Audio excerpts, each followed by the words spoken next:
होली आने के एक हफ्ते पहले से ही घर में बहुत काम बढ़ गया था। गरम कपड़े धूप में डालना। क्या बात है, बड़ी थकी थकी लग रही हो। अरुणा ने कहा, हाँ, इस ठंडाई को पीकर ही कुछ अजीब सा लग रहा है। मिसेस वर्मा बोली, भांग वाली ठंडाई तो नहीं पी ली तुमने?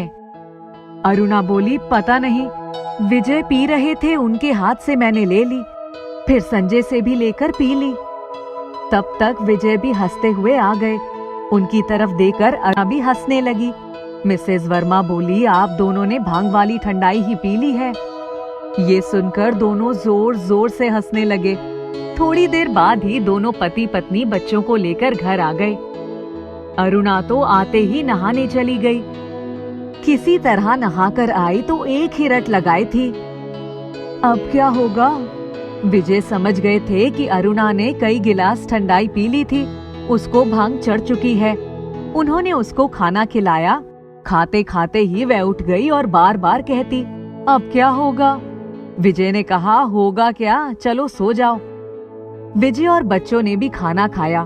तब तक दरवाजे की घंटी बजी तो देखा अरुणा के माँ पिताजी खड़े थे। विजय ने उनको बैठाया, तभी अरुणा अंदर से हंसते हुए आई और बोली, अरे माँ, आप? इसके बाद वे लगी कहने, माँ अब क्या होगा? विजय ने कहा, तुम जाओ, सो जाओ, कुछ नहीं होगा। माँ आश्चर्य से अरुणा को देख रही थी।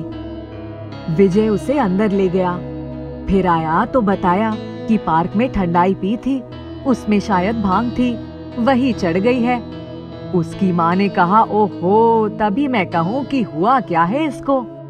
उसी वक्त अरुणा कमरे में से भागती हुई आई और बोली, अरे मैं उड़ी जा रही हूँ, कोई मुझे बचाओ। फिर वे ठहाके लगाते हुए माँ के पास बैठ गई और बोली, अब क्या होगा? माँ ने कहा, इसको बहुत ज्यादा चढ़ गई है।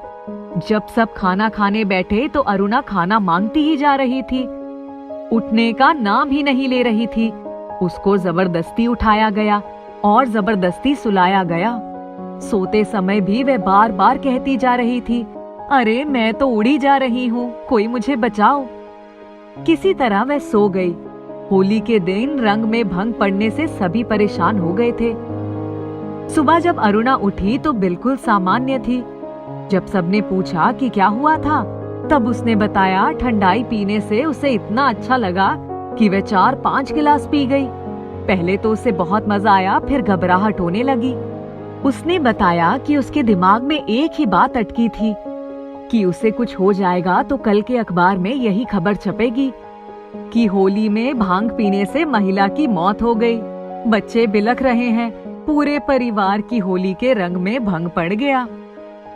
सबने खूब ठहाके लगाए और अरुणा ने उस दिन कसम खाई कि आज के बाद वे होली के ऐसे मौकों पर पीने से पहले आश्वस्त हो लेगी कि इसमें भांग तो नहीं है, क्योंकि उसकी जरा सी भूल ने सबका मजा किरकिरा कर दिया था। शिखा दादी को बड़े मनुहार से खाना खिला रही थी। कभी कुछ उनके कपड़ों पर गिर जाता तो बड़े प्यार से पोंछ देती। दादी लगातार उसकी तरफ देख रही थी और आंखों से आंसुओं की अविरल धारा बह रही थी। शिखा ने पूछा, दादी आपको क्या हुआ?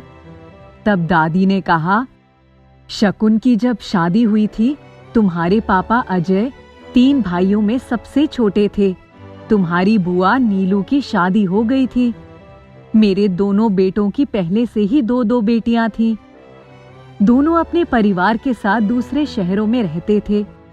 शकुन के आते ही मेरी उम्मीद उससे जुड़ गई।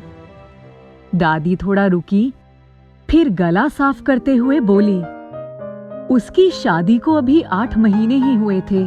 सभी लोग बार बार उससे पूछने लगे कि खुशखबरी कब तक सुना रही हो। शकुन ने एक दिन अजय से कहा, मैं तो चाहती हूँ कि अभी 1 साल के बाद ही बच्चों के बारे में सोचेंगे। थोड़े दिन तो हम लोग घूम फिर लें। अजय ने कहा, जैसी तुम्हारी मर्जी। वह घर बाहर का सारा काम अकेले ही निपटाती, बाजार का भी सारा काम उसी के जिम्मे था। उनकी शादी को 2 साल बीतने से पहले ही शकुन ने खुशखबरी सुना दी। 1 महीना ही बीता था कि एक दिन मैं उसके कमरे में आई और कहा, बहू, तुमसे एक जरूरी बात करनी है। शकुन ने कहा, जी माँ कहिए। मैंने कहा, नीलू का पति डॉक्टर है। मैं सोच रही थी कि क्यों ना चलकर एक बार टेस्ट करवा लो कि बेटा है या बेटी। शकुन को जिस बात का पहले से ही डर था वही हुआ। उसने कोई उत्तर नहीं दिया। रात में उसने अजय से कहा, मेरा पहला बच्चा है, चाहे बेटी हो या बेटा, क्या फर्क पड़ता है, मैं टेस्ट नहीं करवाऊंगी। अजय ने कहा, तुम्हें डरने की कोई जरूरत नहीं है, कुछ भी हो एक बार टेस्ट करवा लो, हो सकता है कि बेटा ही हो। शकुन मेरे कहने पर तैयार तो हो गई, पर उसका मन बिल्कुल साथ नहीं दे रहा था। डॉक्टर के यहाँ जाने के तीसरे दिन रिपोर्ट आने पर जब ये पता चला कि उसकी कोख में पल रहा बच्चा बेटी है, तब मेरा मुंह उतर गया। शकुन चाहती थी कि वह एक स्वस्थ बच्चे को जन्म दे। मैंने खुले तौर पर घोषणा कर दी कि इस बच्चे को नहीं रखना है। शकुन अपना काम निपटाकर अपने कमरे में ही रहती। उसे अनजाना भय सताता रहता। वह मेरे सामने आने से भी कतराती। एक दिन मैंने सुना कि उसने अजय से कहा कि मुझे बहुत डर लग रहा है। अजय ने उसको समझाया कि मेरे होते हुए तुम्हें डरने की कोई जरूरत नहीं है। दूसरे दिन ही अजय ने आकर खबर दी और बोला कि उसका तबादला दिल्ली हो गया था। शकुन बहुत उदास हो गई। अजय दिल्ली आने की तैयारी करने लगा और शकुन से बोला कि मैं जल्दी ही घर ढूंढकर तुम्हें ले जाऊंगा, तुम चिंता मत करो। अजय के जाने के बाद अचानक ही मुझे दिल का दौरा पड़ा। शकुन रात के 1 बजे अकेले ही मुझको अस्पताल ले गई। समय पर इलाज हो गया और मैं ठीक हो गई। अजय को खबर मिली तब वह आया। 2 दिन बाद ही उसने शकुन से कहा, शकुन अपना सामान रख लो, कल निकलना है। मैं पानी पीने के लिए रसोई में गई थी। अजय की आवाज सुनकर वहीं खड़ी हो गई। शकुन का जवाब सुनकर वहीं जड़ हो गई। शकुन ने कहा, मैं माँ को छोड़कर कैसे जा सकती हूँ? अभी अभी वो इतनी बड़ी बीमारी से उठी है, अभी उनको मेरी जरूरत है। मेरी बच्ची के भाग्य में अगर इस दुनिया में आना लिखा होगा तो वो जरूर आएगी, मैं तो यही रहूंगी। अजय चुपचाप सुन रहा था। उसने कहा, तुम्हें तो माँ से डर लग रहा था ना? इसके आगे की बात मैं सुन नहीं सकी और अपने बिस्तर पर आकर फूट फूट कर रोने लगी।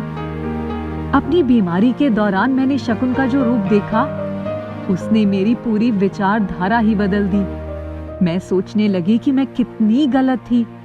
ये भी तो किसी की बेटी ही है। अगर ये समय पर मुझे अस्पताल ना लेकर जाती तो मैं घर में ही दम तोड़ देती। मेरे 3 बेटे होते हुए भी शकुन ने मेरी जितनी देखभाल की, उसके बदले मैंने उसको क्या दिया? वह माँ बनने वाली थी, फिर भी वह रात के समय बिना हिचक अकेले ही मुझे लेकर अस्पताल गई। मेरे मन में कितना पाप था। अगर मेरा वश चलता तो मैं तुम्हें इस दुनिया में आने ही नहीं देती। एक वो थी कि मेरी खातिर अपने पति की नाराजगी मोल लेने को तैयार थी। दूसरे दिन सुबह सुबह ही मैं उठी और अजय से बोली, अजय, मुझे कुछ दिनों के लिए नीलू के पास छोड़ दो और तुम शकुन को साथ ले जाओ। अजय ने कहा, माँ, शकुन आपको छोड़कर नहीं जाएगी। मैंने शकुन को बुलाया और उसके सिर पर हाथ रखकर प्यार से बोली, शकुन, तुम शायद मुझे माफ कर चुकी होगी, पर मैं अपने आप को माफ नहीं कर पाऊंगी। मेरी आंखों पर पड़ा पर्दा हट गया है। तुम चिंता मत करो, अजय के साथ खुशी खुशी जाने की तैयारी करो। मैं कुछ दिन नीलू के पास रहकर अपनी पोती के लिए कुछ खरीदारी करूंगी, तब आऊंगी। मैंने आगे बढ़कर शकुन को प्यार से सीने से लगा लिया और बोली, बेटी, प्रायश्चित का एक मौका मुझे भी दे दो। शकुन ने तो मुझे पहले ही माफ कर दिया था। जब तुम मेरी इतनी सेवा करती हो तो मैं बार बार पश्चाताप की अग्नि में झुलस जाती हूँ। तुम दोनों माँ बेटी ने मुझे सही मायने में जीवन का असली पाठ पढ़ाया है। शिखा दादी के गले में बाहें डालकर झूल गई और बोली, दादी देखो, तुम्हारे लाडले पोते को तो खेलने से ही फुर्सत नहीं है। दादी मुस्कुराते हुए बोली, हाँ लाडो, देख लिया, इसीलिए तो अपने किए का प्रायश्चित भी कर रही हूँ।